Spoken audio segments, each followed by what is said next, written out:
we have another workshop, and our workshop today is on the third workshop on cancer, our integrated protocol.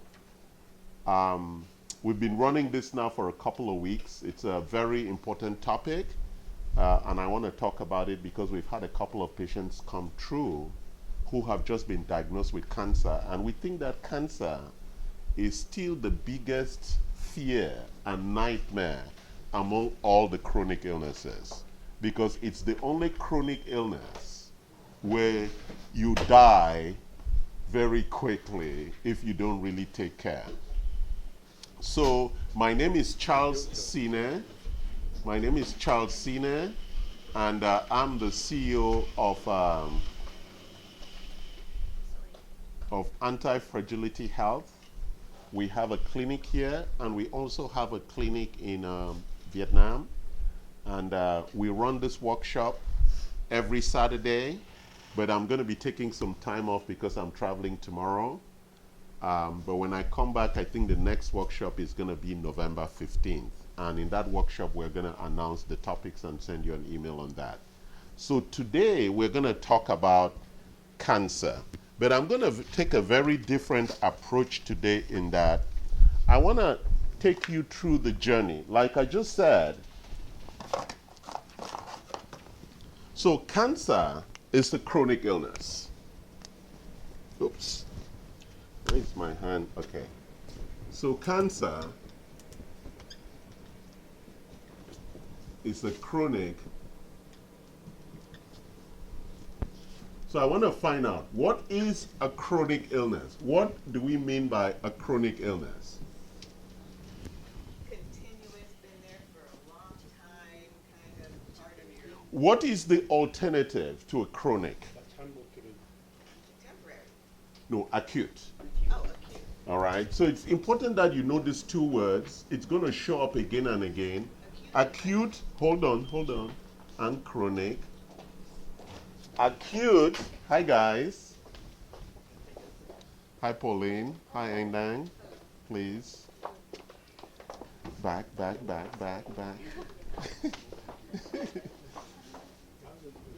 All right, so we were just talking about chronic illness and acute. So these are two important words that we need to understand. So whether we talk about inflammation, whether we talk about illness, you need to know the difference between acute and chronic, right? So typically, if I draw you the diagram, that's what happens when you have acute. And typically, an acute illness is like an infection.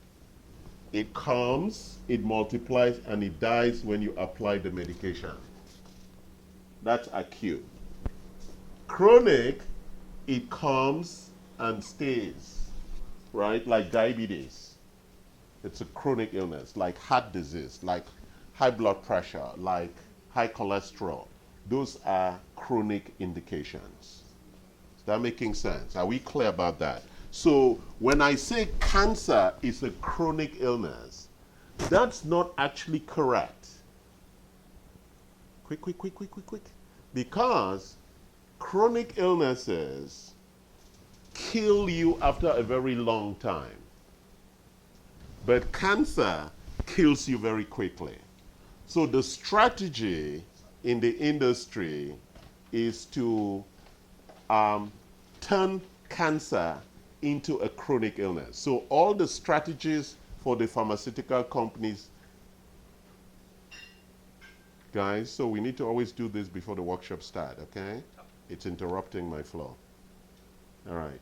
So all the strategies for pharmaceutical companies today is to turn cancer into chronic illness. What does that mean? So you can live a long time taking medication that keeps your cancer down, like they do today for diabetes and everything else.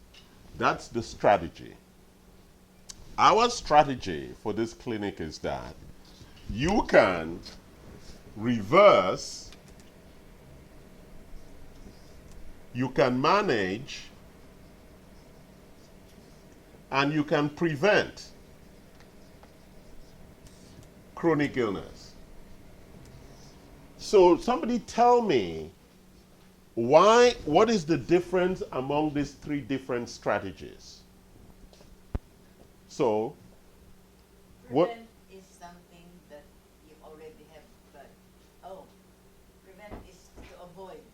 Yes, okay. So it's an avoidance strategy. So I don't get chronic illness. And what about manage? Manage is when you already have it. And How to get out of it? no, How to live with how it? to live with it. Okay? Are we getting this very clearly? And then reverse. Make it go Get away. out of it. Yes.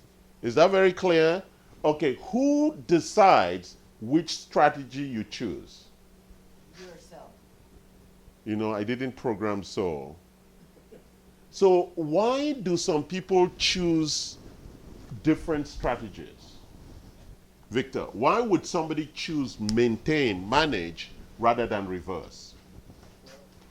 Well, most of it happens because people are not aware. But if we're aware, they probably do more preventative. Okay, people are not aware of what? Their illnesses Okay, so, or the future. You're talking about now and the future. yes. So Okay, so one of the reasons is awareness or knowledge. What's the second issue? Why do people do not choose what is good for them? There is a book called Irrational Behavior. Lack of discipline. Lack of discipline, right? They like sugar. Pauline, you don't eat sugar, right? Not anymore. Oh, since you listen, yeah. They can't, I was at the farmer's market this morning, and what one person was saying was, oh, I love sugar. I said, no, we all love sugar. It's genetic. We have a sweet taste on our tongue that is really designed to taste sugar. So it's a genetic issue. The sweet taste is part of our taste, right? We have different tastes. We have the taste for bitter. We have the taste for sweet. It's genetic. Even a little kid, if you put bitter, they spit it out. It's genetic. They know already. It's not trained. So you can't say, I like sweet. No. We all were genetically architected to know the difference between sweet and bitter and salty. And what's the third one? The fourth taste? Sour. Did you hear that? There's a fifth one. Sweet, bitter, sour, salt, and what's the last one? Spicy. Spicy. Correct. Right? Those are the 5 tastes. And in certain cultures, they develop only 1 or 2. But in my culture, different food tastes, my grandmother was very clear that you had to eat those different tastes because it was really important for your overall health. So for example, the bitter taste cleanses the body, right? So we have vegetable that's bitter that cleanses the body, right?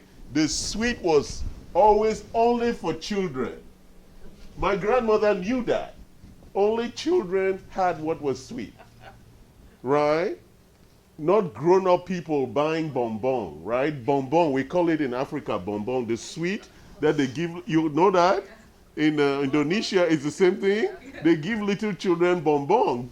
Grown-ups don't eat bonbon in my culture, right? So, are you getting the flow of this?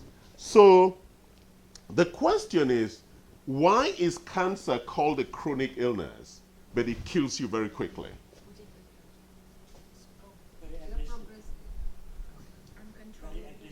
Yes, because typically among all the illnesses, cancer is the most aggressive chronic illness. Are we getting that clear? Why is cancer very aggressive? The cells multiply so fast. No, that's not the reason. They said every man or every woman, when they die around 9 to 100, when they do the postmortem, they have cancer in their cells. Why is it that in some people the cells grow very fast? Because of their lifestyle. Correct. That's the difference. Because everybody has cancer. But the reason why the cancer doesn't propagate is because you're healthy. You have a healthy lifestyle. So if you keep eating sugar and you're obese and you don't exercise and you don't do a lot of things, then that's what's going to happen. All right? She said people don't follow rules, that's why. Yeah, in discipline, yes. And so in my school, everybody follows the rules, right?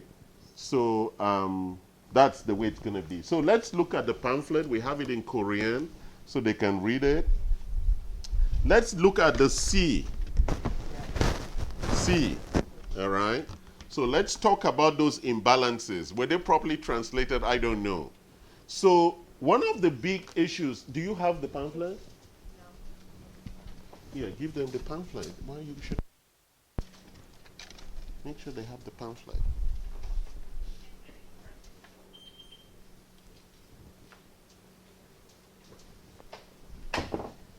Okay, so these imbalances, Vincent, help me wipe the board. So these imbalances, we're going to talk about it because if we start from B, which is the causes, right? We all know that these things are bad, right? And we all, because of our lifestyle, engage. You don't have it? Come on.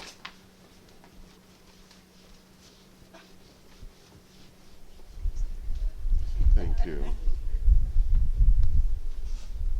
All right. So when we look at B, which is the causes, right? Those are the 6 causes of chronic illness. Okay? Are we looking at it? All right. Toxins, allergens, microbes, stress, nutrient deficiency, and genetic risk. Right? The challenge is that we all have different combinations of this. Right? So if I drew a circle of those 6 things,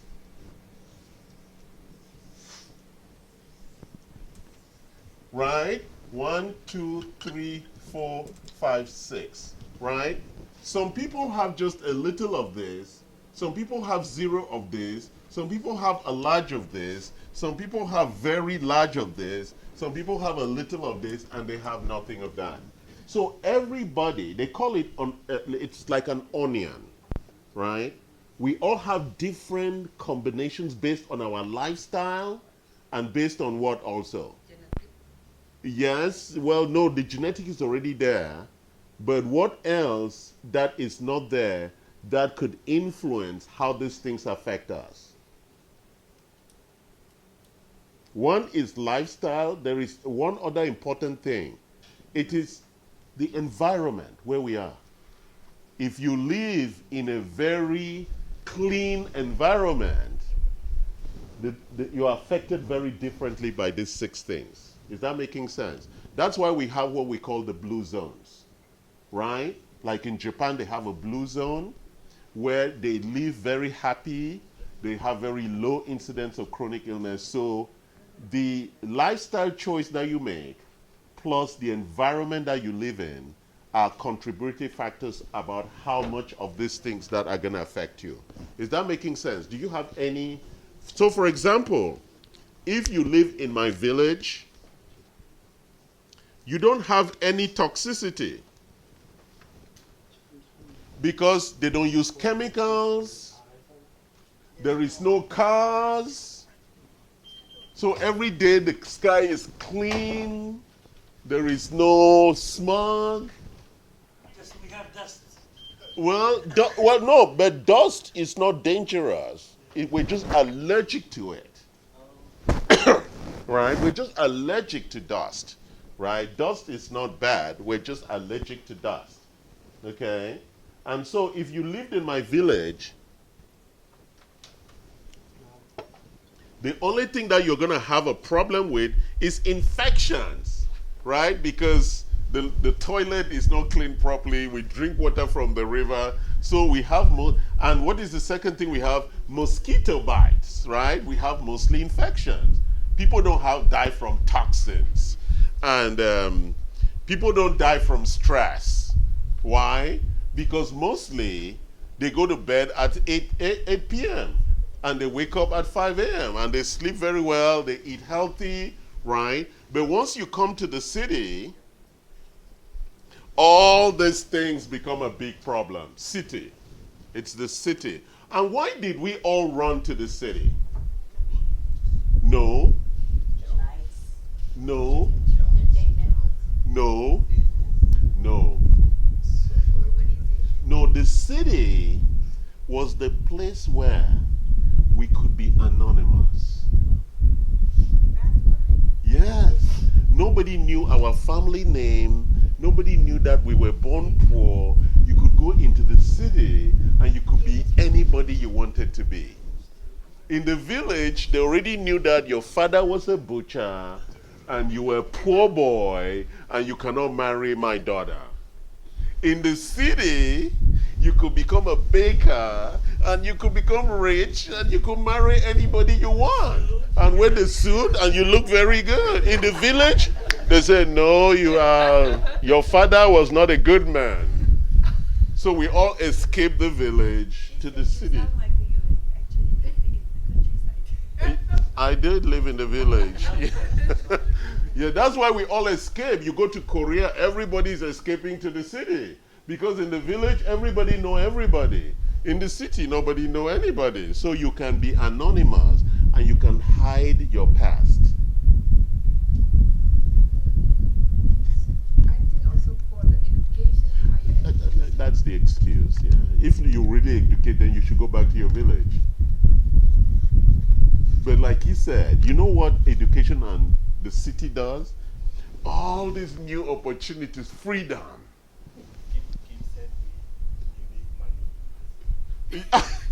Yeah, see, you need money in the city. In the village, you don't need money. No, in the village, you didn't grow up in the village. That's why you say that. No, in the village, you don't need money. There's the farm. We have the food. We have everything. We didn't need money. We used to trade eggs To get clothes. When we go to the market, we give egg and we get clothes. We give chicken and we get sugar. That's what we did. You don't need money.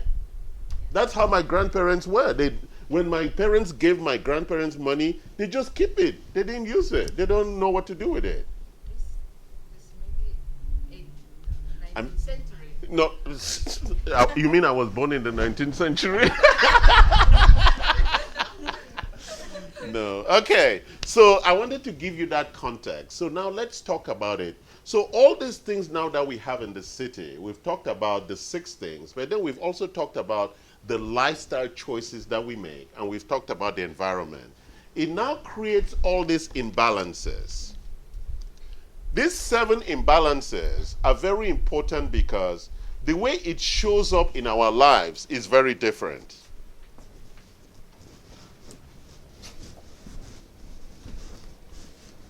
So we're going to start the journey now in talking about it.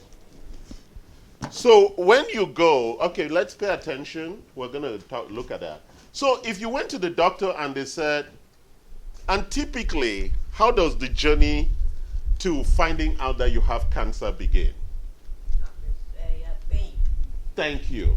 That's typically what happens. You have pain or a swelling, right? Or you went for your annual physical, for a mammography or a colonoscopy. Oh, we saw something, right? And then you start panicking. You start thinking, I hope they don't find anything. Then they go and confirm and they say, you have cancer. So once they get to that point, what happens? Panic.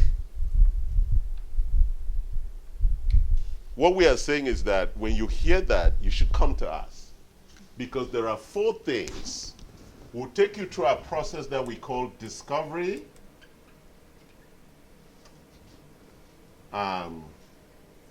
insight, action, and monitoring. And we'll take you through the 3 stages of cancer. Just diagnosed, in treatment, and after treatment. Okay, those are the 3 stages. So let's look at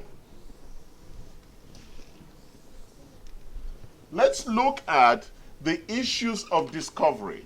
So there are about 4 important things that if you're diagnosed with cancer, you want to know immediately.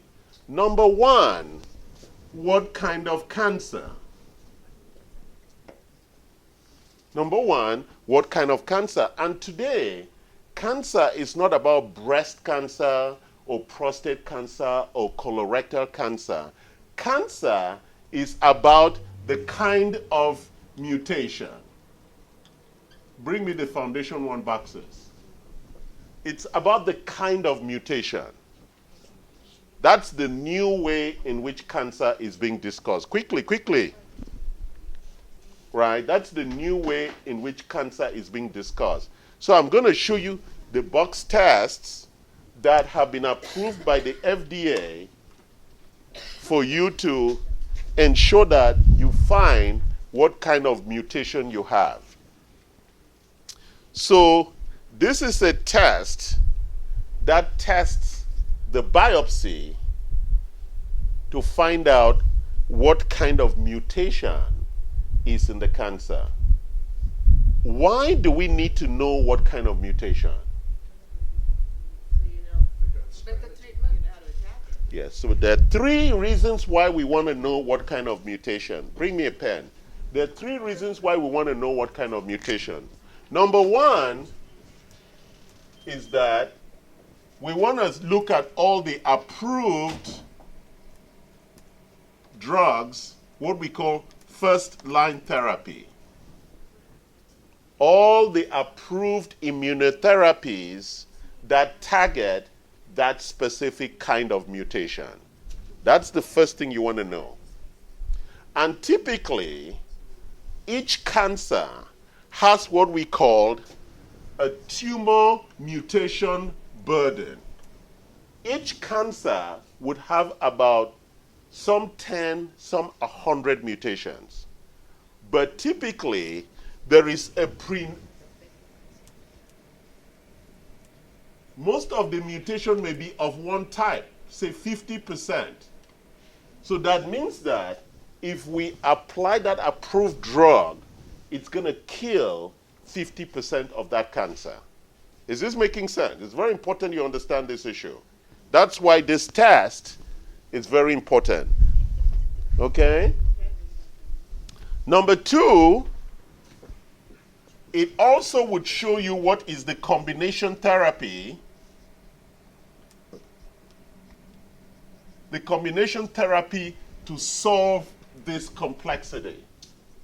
Because it tells you all the mutations that are present in the cancer, and if one first-line therapy doesn't solve it, it tells you what is the combination therapy that would solve it. And what is a combination therapy? It would be immunotherapy plus surgery, or plus radiation, or immunotherapy plus radiation, or sometimes at the bare minimum a chemotherapy. Is that clear? We need to know what is the difference between those names. What is an immunotherapy and what is a chemotherapy? Chemotherapy is like systemic. Hold on. One at a time. Go ahead. Okay. Chemotherapy is like systemic. What do you mean by systemic? You're using big words. They can kill the good cell. Good and the bad. Yes. All right. But immuno is just specific target. Correct. It's targeted therapy. It's very important we understand that. So chemotherapy kills everything in its pathway, and immunotherapy targets, right, because it empowers our natural killer cells, our T cells, to go target that specific cancer or mutation. Is that making sense?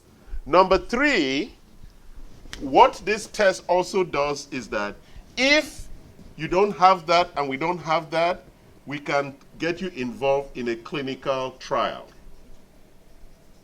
That's looking at your mutation. So if you know anybody who has cancer, they must do this test. For Medicare patients, Medicare covers this completely. This test is $5,000, but people with Medicare, this test covers it completely. Most doctors will not want you to do this test. Why?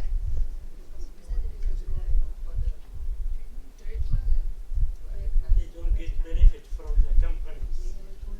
I didn't say it. I wanted to hear from you.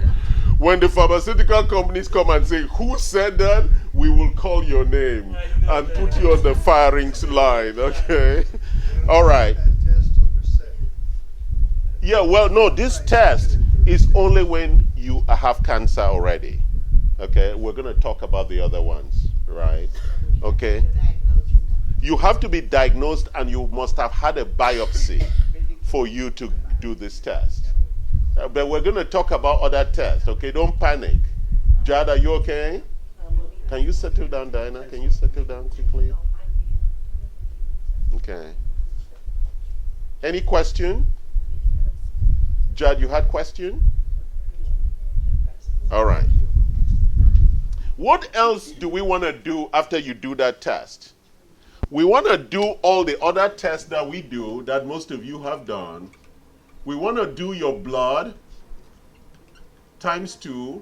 We want to do your urine times 2. We want to do your stool. And we want to also do your hair analysis or your imaging. Why do we want to do all these tests? We call them functional diagnostics. Why do we want to do them? To read the history of the disease. No, no. How they run. To be more accurate, ultimately. Accurate with what? The diagnosis. Diagnosis of what? No. We want to be accurate about the diagnosis of, pay attention because this is important. We want to be accurate about the diagnosis of the imbalances. That's what diagnosis is about. What is the imbalance that is present and what is the level of that imbalance? Do you understand? I know, I'm making sense. Yes. I want to take a step back. The reason why we make all our patients do the full diagnostics is because we want to know which imbalances you have and the level of those imbalances. It's very important, guys, because most of you go to your doctor and they just test a little part of your blood. Oh, yeah, I did a lab test last week. No, no, no. We do comprehensive. Why? We want to find everything that is possible so we know what is present and the level of what is present. Because for all of us, the levels are very different. Is that clear? That's why when you look at the underlying theories for cancer, for some people, it's by inflammation.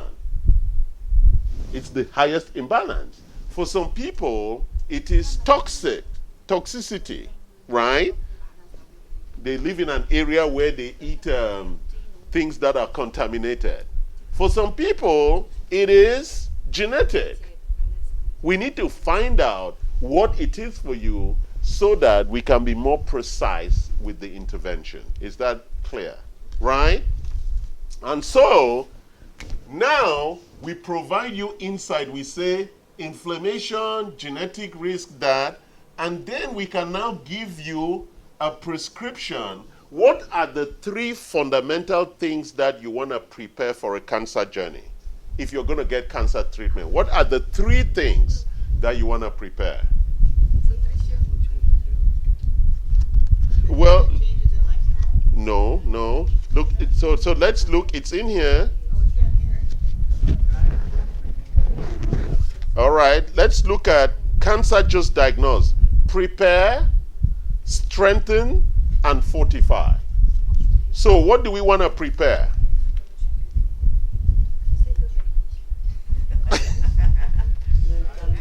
No, we want to prepare, thank you, Jad. We want to prepare the body and the mind. First of all, if you're afraid of cancer, you're going to die. Thank you. That's the first thing. If you're afraid, so the first thing is that you want to prepare your mind that I'm going to beat this shit. I'm going to win. That's why we talk about winning here, right? We are going to win. Secondly, you want to strengthen. What are the 3 things we want to strengthen? Your immune system, your energy. What else? Why do we want to strengthen our energy? Thank you, Saul. I love it. So you're immune. So you want to strengthen your energy because you are going to war. You get ready for war, so you go to training, right? You want to strengthen your body, right? Because this treatment is like war, whether it's immunotherapy. So many people die not because the cancer killed them, because the treatment killed them. The body was not strong enough for the treatment. Do you understand that? It's very important that we get clear. Many people die from cancer because the treatment overwhelmed their body. What was the last thing? We want to fortify. So we want to give you ammunition, right? First of all, we want to prepare, we want to strengthen, and we want to give you ammunition. What ammunition do you need against cancer? Nutrients. Right? Oh, Kim is watching?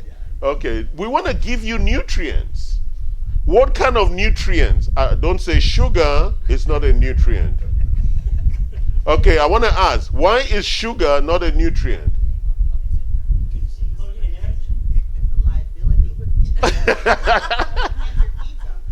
Cancer loves sugar. So there are 2 energy systems in the body. What are they? No. There's sugar and... No, sugar is carbohydrate. So there's sugar and fat.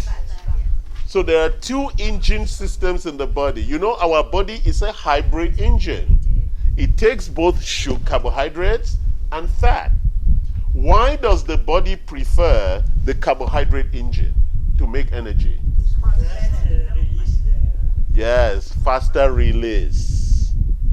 Are you getting this? Wow, my people are getting on top of this shit, right? So God created the first hybrid engine. The mitochondria is a hybrid engine. It can use carbohydrates and it can use fat. But it is a lazy American mitochondria, so it loves carbohydrates because quick energy, right? That's why when Americans are hungry, they want to eat right now. In my village, when you're hungry, my grandma say, wait until we finish cooking. Here, drive to McDonald's. I want to eat right now, right? Yeah, drive through. Yeah, they even eat in the car. My grandmother would say, wait until dinner is ready. Nobody's eating until dinner is ready. So I understand delayed gratification. Do you see the point? So I prefer the engine, the slower fat engine, right? That is why a ketogenic diet is the best diet to fight cancer. Do we now get it? And that's how you fortify. So you move away from carbohydrates completely, including fruits. No fruits except avocado and berries. That's it. The watermelon is too sweet. Too sweet. How about the lemon? Lemon, okay. Not sweet lemon. Bitter lemon. You saw the taste there. Those sweet lemon, bitter lemon, because some of you are beginning to wiggle through and buy a sweet lemon. Only sour or bitter lemon. All right? Or lime. No oranges, too sweet. No papaya, too sweet. So if you've been diagnosed, that is the day you go to the ship and you say goodbye to carbohydrates. There is a port called Port Goodbye. You stand there, pack all your sugar and carbohydrate, and wave goodbye to the ship. And we are going to put you on that ship on the schedule. And then you're going to say goodbye, right, Victor? You will stand there and say, Bon voyage, sugar. See you in the next time I come back to this world. Right? So, no sugar. Okay? All right. So now you are ready. How long do you think this journey should take? You should only start cancer treatment when you're ready, when your body is ready. Mind and body is ready. Most doctors begin to rush you. The problem with rushing is that if you're not ready, then you're not ready. Do you see the point? Some people say, oh, but it might be too late. Well, then you better hurry. So if you have a very aggressive cancer, if it's already like stage 4, immediately you go into retreat. Like the monks used to do. The minute they diagnose you and you're stage 4, that day you pack all your carbohydrates, go to the ship and say bye-bye. Right? And come back home and eat only vegetables and fat. That's it. Very little, because they have toxins. So you want to eat seafood, but the problem is that it has to be good seafood because most of the seafood has mercury. So the safe thing for you to do is just eat avocado and fat. I think lechon is not even good because they fry it with bad oil. Right? Is this clear? Are we clear now? Okay, now let's talk about when you are, yes, okay. So this is also for blood cancers. Sorry. Yeah, this is, so we have two kinds of cancers, right? We have solid and liquid cancer. What? Oh, sorry. Yeah, we have solid tumors and blood cancer like leukemia, right? We have two kinds of cancers, right? We all know that. And what did I say? What are the types of cancer? How do we type cancer now? We type it by mutation, not by organ. Because whether you have lung cancer or prostate cancer or stomach cancer or ovarian cancer, it is by mutation. We type the treatment, not by organ. Is that clear? That's the recent developments in cancer therapy. Are we clear about that? Clear. Now, we've decided our treatment, right? So remind me again, what are the treatment options you have in terms of hierarchy? No. What? So everything that we are talking about is a support to the approved therapy. Why must you choose an approved therapy for cancer? Because there's so many, you got to get just one. Focus on. That's not the reason. No. Why must you do either immunotherapy, chemotherapy, radiation, or surgery? Why must you choose one of these 4 treatments? But it's suitable for you. No. It's going to be your therapy. It's been approved. It's been No. recommended. No. No, you have to, once cells have become cancerous, you have to kill them. There is no other solution to them. You have to kill them. Can nutrition kill them? Yeah, but that is if you go to a blue zone. Okay. I'm not going to recommend that. Well, that would like be good. Because you have to be like me. You have to be like a monk. Right? You have to become a monk. If you smell sugar, you run. You smell carbohydrates, you run. You only stay in a house where the air is perfectly clean. You drink perfect water. You only cook your own food. You grow your own food. Should I go on?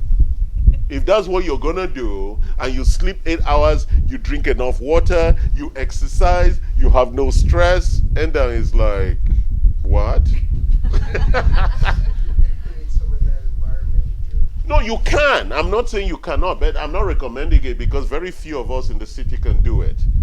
Because the city makes you indisciplined. The city makes us weak. That's why all of you cannot walk. When you drive to the store, you park in front of the store, because if you park like 10 cars away, you have to walk to the store. And why should I walk to the store when I can drive into the store? Soon we're going to have drive-in grocery stores where you drive through the store and buy your grocery. Oh, yeah, exactly, right? So that's the point with the city. We've become so lazy that we cannot walk anymore, right? So now, you've taken, what are the 4 treatments again, Saul?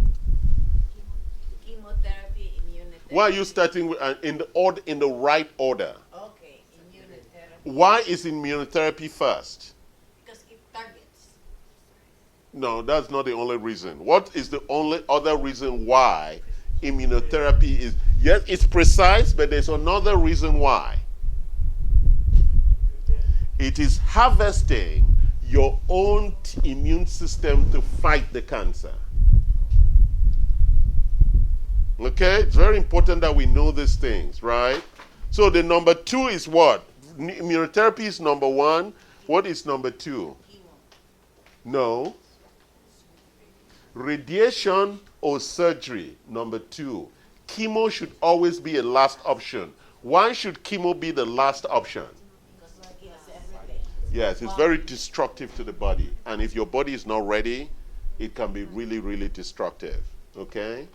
All right? And there's a lot of side effects. Oh, she got all 3? Wonderful. Thank you, Kim. All right. So so you are now in treatment, right? You've now chosen your treatment pathway. So how do we support you during your treatment? How do we support you during your treatment? It's in your pamphlet. We nourish, we protect, and we support. We nourish you with cancer strengthening foods, strengthen you with cancer fighting food. What is a cancer fighting food? It's a keto diet, right? And broccoli and those things that are fighting what? Inflammation and the things that really support and then we want to protect the healthy cells, right? And then we want to support you want support for your brain, right? Why do you need support from your community when you're going through cancer treatment? What does moral support do to us? Give you the inspiration. No, it's not inspiration. Because we are social animals, we need community to achieve our outcomes, right? That's why in Korean culture they say fighting, right? It's a very important way to encourage people. Fighting, go fight, go win, right? That's what they say in Korean culture. Fighting, go win, right? That's the encouragement. Or when people are running marathon, go for it, right? So you need that encouragement because it's a big fight. So you can't do it alone. You need that encouragement. We all need it. Because there are going to be moments when, and so you need people who are going to say, come, let's go walk by the beachside. Come, let's go to the museum.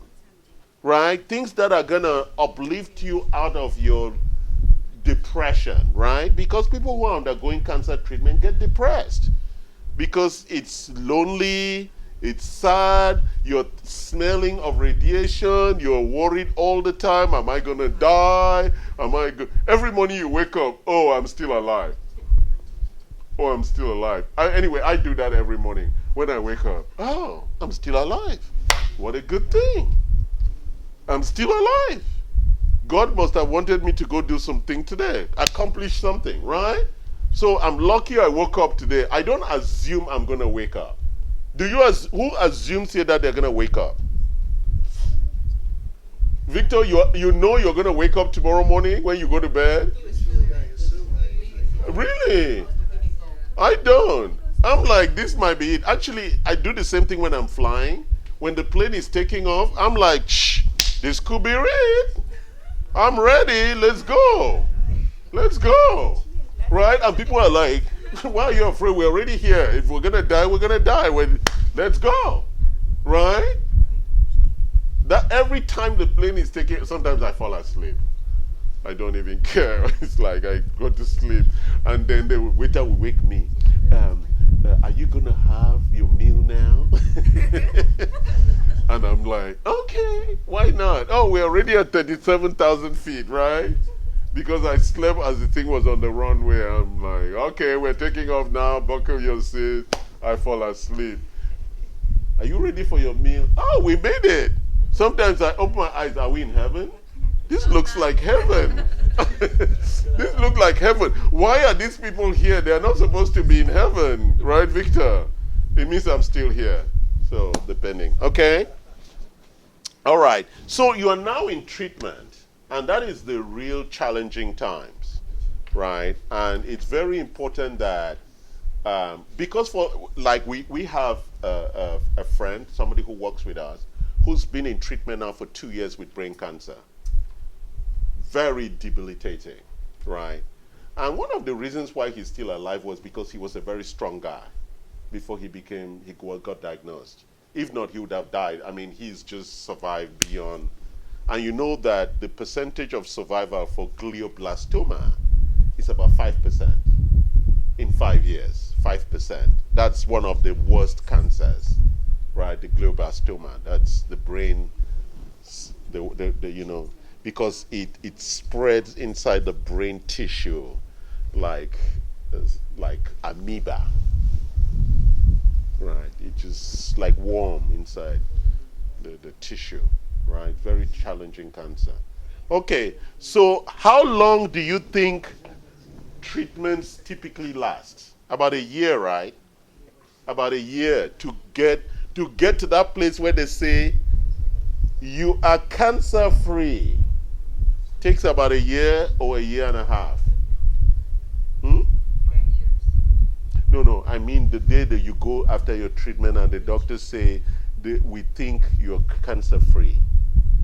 It takes about a year to get to that place. They do the blood test, or they check, they do all the things, they do the imaging.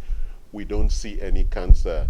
Let's hope it doesn't come back, right? So now we get into a psychological fight, right? Now the fight is even stronger, right? Let's look at it. So, first of all, you did outrun, you outmaneuver. Now, you're outsmarted. And what do you have to do? You have to recover. What do you need to recover?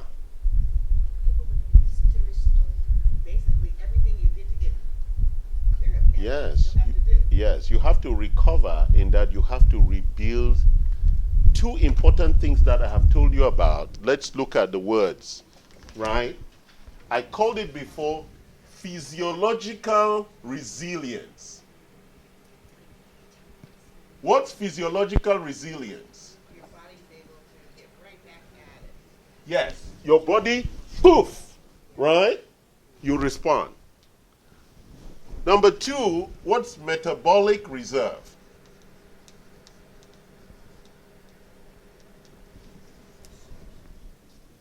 What's metabolic reserve? So number one, when we go to war, we have the troops, they all have their equipment. What else do they have? No, they have that in with them. There's something else that is critical to win the war. Strategy. Sounds like. Delivery of what? The energy that you have in the fats in your muscles. No, okay, I was talking about army. So they need logistics supply. The reason why we won World War II was because we cut the supply lines. So metabolic reserve means that you have to build enough capability, like he was saying, in the right places so that when the body needs energy, it can pull from there. If you don't have any metabolic reserve, then when you run out of the fight, the tank is empty. So you need reserve, right? And that is why you exercise. That is why you do meditation. That is why you eat well. Because you're building these two things. Physiological resilience is in the fight, but when you want to recover, you need metabolic reserve. So, for example, how do you think a tennis player can play 5 hours of tennis? I don't know. Because they have the physiological resilience to hit 25 shots and recover and play for 5 hours. So they need the metabolic reserve and the physiological resilience. So that's why when people are like, oh, well, but nothing is wrong with me. I eat well, I'm fine. No, you are never fine, because if you want to have a prevention strategy, you need to have physiological resilience and metabolic reserve. Are we getting this very clear? Very important that you are always building those two things, because you never know the kind of enemy that's coming, right? What if you, that is why supply lines for logistics, right, Victor, are very important, because that's how you kill the enemy. You're fighting and you bomb their supply lines. When the troops are hungry, they're going to die. You kill all of them. So it's a strategy of war, right? So you cannot block your supply lines, because it's critical for reinforcements on the front line of the battle, right? So when we look at overall strategy, is that you want to recover, you want to rebuild, and you want to restore. You want to restore your metabolic reserve, you want to rebuild the physiological resilience, and you want to recover all the things that you lost during treatment, right? So now, but also during treatment, we now have a solution that tracks how effective treatment has been. So Foundation Liquid, it's a liquid biopsy. So we're going to talk about this technology. It's very interesting. A couple of companies have this. So the liquid biopsy has not been approved by the FDA yet, but it is being used as a way to track what we call circulating tumor cells.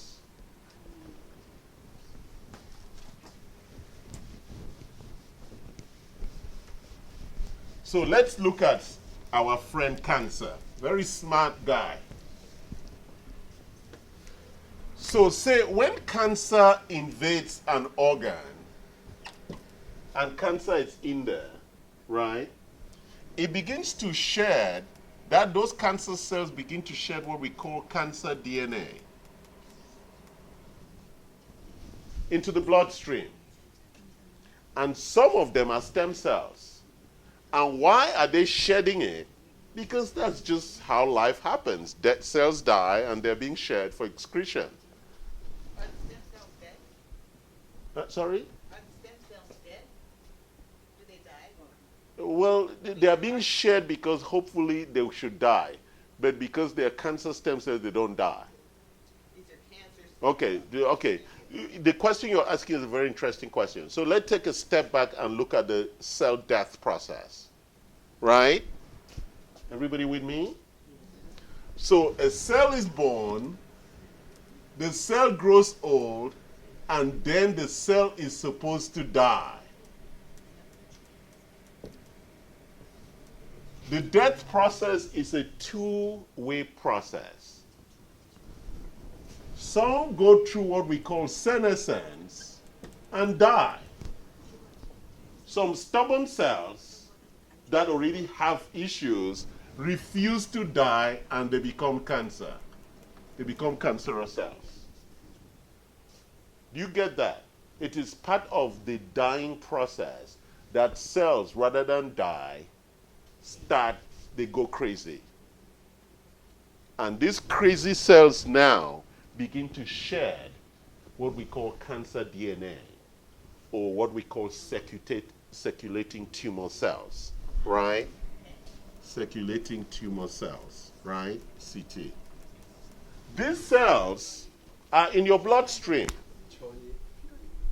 So anybody who has cancer has circulating tumor cells, and that's what this measures. So before treatment, They're going to run this. We see where the level is. After treatment, we run this. We see where the level is. Because everybody has some level of tumor cells. Why? Thank you. It's part of aging. Everybody has tumor cells that are being shared for excretion. And why don't they grow? Inside all of us here, why are the tumor cells not growing? One, they're not being fed. There's another reason.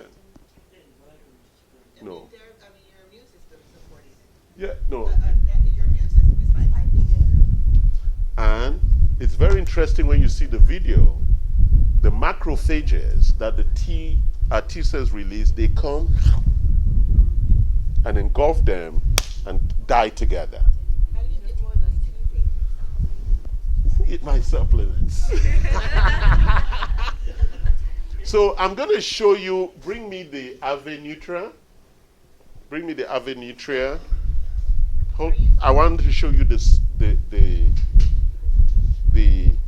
immune solution that most people talk about as one of the most powerful immune solutions when you have cancer or you're fighting cancer. In the yellow packet, and then the MetaPro also. So I want to show you some of the most powerful and most expensive immune products that we have. This one, Kim takes this one, and I told her to take it like once a week. It's $200. Oh, this one. Yeah, you have this one, right? So if you prefer powder or you prefer capsule, these are the most powerful immune products that we have. And it is highly recommended to strengthen. I don't recommend you take it all the time, but you take it like once a week. Or like I told Kim, no, well, your case is different. And so if you've never had cancer or anything, you take it like once a week. But if you've had cancer, you have a different therapy intervention for that. Yes. If one of us discover we have cancer, we come here. Yes. We come here. Do you know somebody else who does this? No. If you do, then go there. Because this is important. Why is it important to come here and do this? To know To know what? the level of mutation. Correct. Or the type of mutation. Type of And the amount of it. Thank you. They call it tumor mutational burden. You want to know the type of mutation, and because breast cancer has different mutational types. Breast cancer is not the same for everybody. It has different mutational types. Prostate cancer has different mutational types. What did Kim say?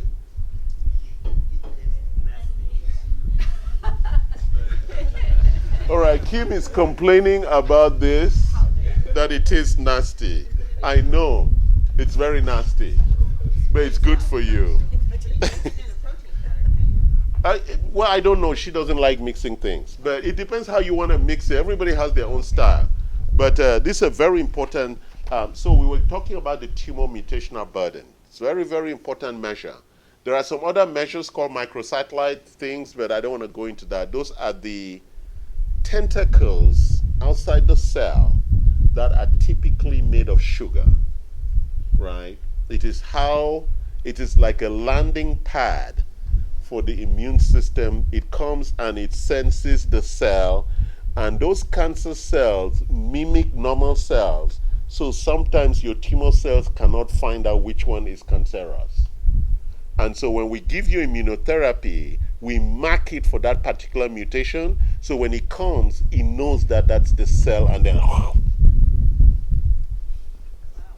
it's a beautiful process to watch. Right? It's very interesting. That's why that guy won the Nobel Prize, the Japanese guy last year. So it's around this whole process that he discovered about 10, 15 years ago. Okay? So how are we doing? So now let's look at the last process. How are we doing for time? Oh, okay. I have 1 more hour. There's more to talk. We're going to look at those supplements. So now let's look at how do you live a life beyond cancer. So we start with what we consider mastery. How do you get to mastery? How does anybody become a master? What are the 3 steps to mastery? Repetition. No, first of all, you can't just be repeating bullshit. There's something before repetition. Yeah, well, what kind of knowledge? Specific, Yeah, you have precision knowledge, then repetition. And then how does one achieve mastery through repetition? Well, discipline, there's something else that the masters have. No, you need a coach or a teacher. That's right. You need a coach or a teacher. Why do you need a coach or a teacher to achieve mastery? Because they can see the whole thing objectively instead of Interesting. So talk to me about that. Why is it that we cannot look at our own lives objectively? we're too close. Hmm? Commitment? Yeah. So why can we not look at our lives without bias? Can be objective. We cannot be objective about ourselves. Is that why I look at myself in the mirror and said, I have never seen anybody so good looking before? That is why. Yes. Really? I thought it was just the fact. It's the truth. Well, but why is that not the truth? It's your truth, but it's only your truth. Well, but isn't my truth the most important truth? No, it could be. Why is that not true, Saul? That's a very important point. Why is my truth not the only truth? Because you want it to be true. You can't see the total picture. Correct. I don't have 360-degree vision. And if I want to achieve mastery, right, the human being has this ability to self-compensate and not get to the end point. That's why when you're running a marathon, right, people get to what we call the dark zone. Mile 18, mile 19, mile 20, mile 21. That's when that voice starts telling you, why are you running? You are tired. This is stupid. Look, you look silly. And what are you going to get anyway? Nobody cares whether you finish it. You know that voice, right? And everybody is relaxing and you're here running. It's raining, it's cold, you're tired. Why don't you just stop and eat? Nobody's going to care. So when you're in that dead zone, that's when you want to hear the voice of the coach. That is when the voice of the coach says, you cannot quit. You cannot stop. What is Pauline going to say if you quit now? Then Pauline is always going to quit in her own life. Right? All these people who are waiting for you at the end. If you quit here, you're not going to get to the end when they're all waiting with their party and everything. And I decided to run this race. If I don't finish it, then who am I? This race is going to define. Do you see the point? So these are the challenges about life that differentiates the people who win from the people who lose. And that's why we have that amazing song called The Winner Takes It All. And the loser does what? Loses it all. Isn't that how life is? No, ending is like, why should the winner take it all? I'm listening, guys. This is very important. Why does the winner take it all? It's deserving. They deserve it. Why should we give it to you when you didn't work for it? Because you're not going to respect it. You're not going to nourish it. So we have created a culture where the winner takes it all. That's why the guy who created Amazon can have $150 billion of wealth.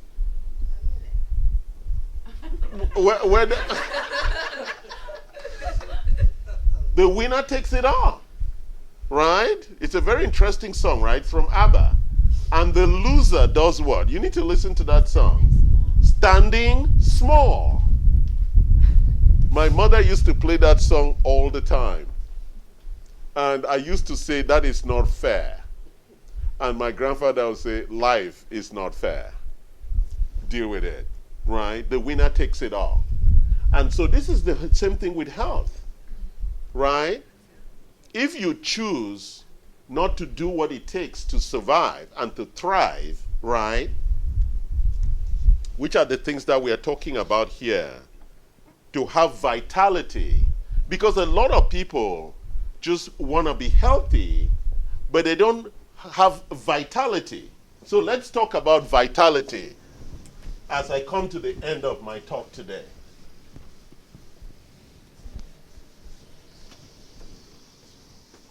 So what is vitality? Exuberant energy. What? Exuberant energy. Yes, okay. Vitality, exuberant energy. Right? Or we call it aliveness. Yeah. And who are the people who show this very well? Little kids. They're alive. You put them on the floor, they run in the plane, in the airport, they run across the street. They are oblivious of all the fears that we have built. Why is it that most of us don't have vitality? Sit down too much. We fear things. Because most of our lives is don't.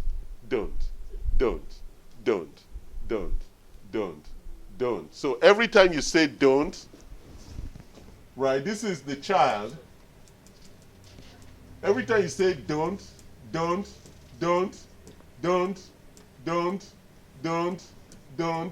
you're building a prison. It's become a done. You see the point? We build a prison. And then we lock ourselves in the prison, and then we're not happy anymore because we've lost the freedom. Right? So when we look at life, all of us want 3 kinds of life. Vincent, tell us, what are the 3 kinds of life we want? No.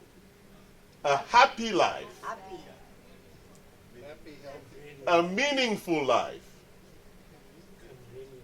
And a pleasant life. Okay, let's talk about these 3. If you have those 3, you have vitality. What is a happy life? Enda was going to say a life where you eat sugar. A life with sugar. Yeah, a life where you don't get sick, where you're, right? For me, a happy life is like I love playing tennis. A happy life for me is doing the things. You enjoy. Yes. Well, but you have to do things that make you happy. Like you eat your little egg with some kimchi, make you happy. Right? The things that make you happy. What do we mean by a meaningful life? Satisfaction. It's just like Enda and Pauline. Pauline defines meaning for Enda. You want something that is you produce to be successful, right? You want to create meaning. You want to help people. You want to have a legacy, right? You want to, you see, the biggest, what is the biggest fear that human beings have? That we will not be remembered. That's our biggest fear. That when we die, nobody will remember that we were. Eh? Oh, dementia. Oh, okay. Yeah, well, that's death also. I mean, that we will not remember, you see? Because at the core of Alzheimer's and dementia is that we cannot remember. We are alive, but there's no memory. You see that? And that we will not be remembered. That's why we have graves, and we have gravestone, we have ashes. Because that person is not there. But we hold on to these little things so that we are afraid because we might be forgotten. Right?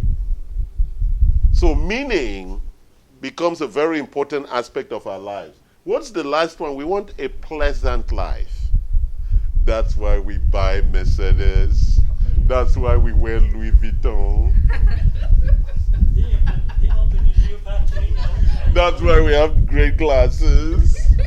That's why we go to South Coast Plaza. Oh, I love that ice cream. And they said, do you know the tea that they make there is special? Right? Even though the poor people cannot buy anything, we are paying $5 for the tea. Right? We want a pleasant life. Right?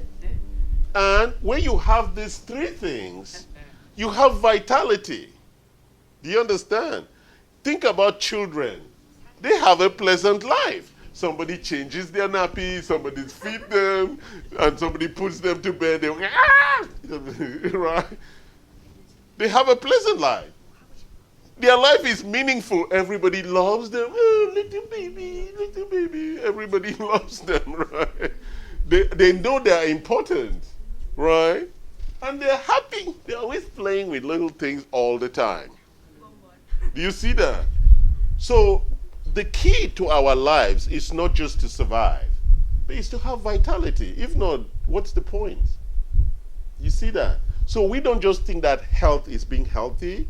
We define health as having vitality. It's a different kind of health, right? Like you saw me this morning. So I'm so happy. I love my Keto 360 powder made from avocado oil and grass-fed butter. There was a time we said butter was bad for you. Soul is like, I love the butter. Right? Sugar is bad for you. Butter is good for you. All right? The good butter. The good butter. Oh, that's why they call it grass-fed butter. Right? From cows that were not given any injections of antibiotics, right? All right. Any questions? We're coming to the end now. Any questions? Any questions? So, yeah, go ahead, Enda. About life that we need, that, is that which one the priority, or whether No, they're all in balance. Look at little children and ask them which one they prefer, being happy or having a pleasant life or having a meaningful life. They are all intertwined. It's a combination. Because really contentment, what we call contentment, right, sits at the influence. This is where contentment sits. So that's happy life, pleasant life, meaningful life. Contentment sits at the heart of that. Yeah, so you can't say this one is more important than that. No, contentment really sits. Because happy is not contentment. So what is contentment? You're satisfied. That's a very interesting perspective of it. Being satisfied with your life. Very interesting. What else? I need to hear some other thoughts about contentment. What is contentment? accepting what is. Actually, that's a much deeper meaning. Acceptance of what is. Because that comes from Buddhist teaching. That acceptance is really how you overcome suffering. Right? Because what is the cause of suffering? Our desire. Right? So we create our own suffering, right? In the Eightfold Pathway, you're taught that the only way, the Fourfold Path, the only way to overcome suffering is to lose desire and craving. Right? So when you accept what is, then it is a very important place of you coming to contentment. Right? Is it the same as no expectation? Well, expectation is bad. You don't have to have expectation. Why? You open a very interesting topic. Why should we have no expectations? You get frustrated. That's one, you suffer. Because No, expectation has nothing to do with performance. What drives performance is potential. Do you understand? So, for example, when I play tennis, or every time that Serena Williams enters a tournament, she wants to do her best based on how she's ready. If she expects to win all the time, she'll have a really disappointing life. You go in and do your best. That's it, isn't it? And that's what it means, accepting what is. There are some people who've played tennis for 30 years and they never won one championship. But they're enjoying. They keep going on. Because my mother said, if you don't try, you don't win. And you never know where that winning day is going to show up. So you just keep trying. But that's not driven by expectation. That's driven by the desire to play. So there are two different things, right? I learned that even from my children. I had expectations of what my children should be. But I had to be reminded of how my mother loved me. I didn't want to go to medical school. I refused, even I got the admission. And she said, you're going to make a mistake. But you know, she said, I'm going to respect your choices because it's your life. And when I was really mean to my kids about what my expectations of them was, I came to that realization that my mother had let me free. Go make yourself happy. And I have made myself happy. Because I'm a romantic, I'm a nomad. I've wandered and tasted everything I wanted to taste, and I'm here now in front of you. Right? Back to where she said I would be, saying that I should have made a good doctor. So she was right a long time ago, but I had to do it my way. Remember? I had to do it my way. Because imagine if I had become a doctor, I'd be so pissed off. Because I really don't like sick people. I like well people who don't want to get sick. The reason I didn't want to go to medical school, I hate hospitals. It was always like a place of sadness, right? And so that's why I didn't want to study medicine. I wanted to be with happy people, right? Makes a lot of sense. You see that? But in the end, I'm back talking about wellness and health and medicine. It's totally different. Yeah, but it's because the time for this has arrived. Now that we are talking about wellness rather than being sick, right? So the timing is, I've come full circle. And so the lesson I'm trying to communicate here is this issue about expectation. I had to learn that because I had to look back at my mother and how she dealt with my stubbornness. She knew I was smart. She knew I could pass the exam. She knew I could make it to be medical school. But I didn't want to do it. And she was fine with it. And I wasn't fine when my kids didn't want to go to medical school. I was so pissed off. I still am sometimes pissed off because we're human beings and it is really challenging not to have expectations. I didn't say I'm perfect about it, but expectations is really the cause of suffering, even of yourself. So every day I wake up, I want to be excited. It's a new day. How are we going to build this business? At 10 o'clock, there were only 2-3 people here for the workshop. I didn't know we were going to get all these people, or I don't know how many people are watching online. So when you have expectations, you are really going to run into a lot of problems. I was reading about Kylie Jenner, right? It took her 4 years to create $1 billion company. It's not like she went out there begging people to join her Instagram. She has more than 14.5 million followers on Instagram. What's your product? Cosmetic. No, well, before that, it was just herself. But she's interesting to 14-something million people because of what she says, right? So you can say, well, I don't know what she's selling, but 14-point-something million people cannot be wrong, and they've now made her a billionaire. And some of us who think we're really smart, we don't even have 10 followers. So I have to look at the people who have performed and learn from them. What is it they're doing that we're not doing? And not that I want to be like her, but we learn from that. It's very important, right? That we just do our best, right? And some of us were never meant to be president. And some people will become president, right? And that's why when I watch tennis, I'm encouraged by people who never get even to number 10. And there are some people who have won the Grand Slam 20 times. See how life is? And that's what my grandfather said. Life is not fair. Deal with it. Is that making sense? And that's why some of us have cancer and some of us don't have. But we don't know who that person is going to be, so we all need to be ready. Build your metabolic reserve and your physiological resilience, because we don't know who is going to get it. Questions? So meanwhile, we don't know what are the things that we can do. Okay, that's why you come to our clinic, and thank you for that question. First of all, as Victor and a couple of you here have gone through, you have to have your baseline. I go back to this card. You need to know your imbalances.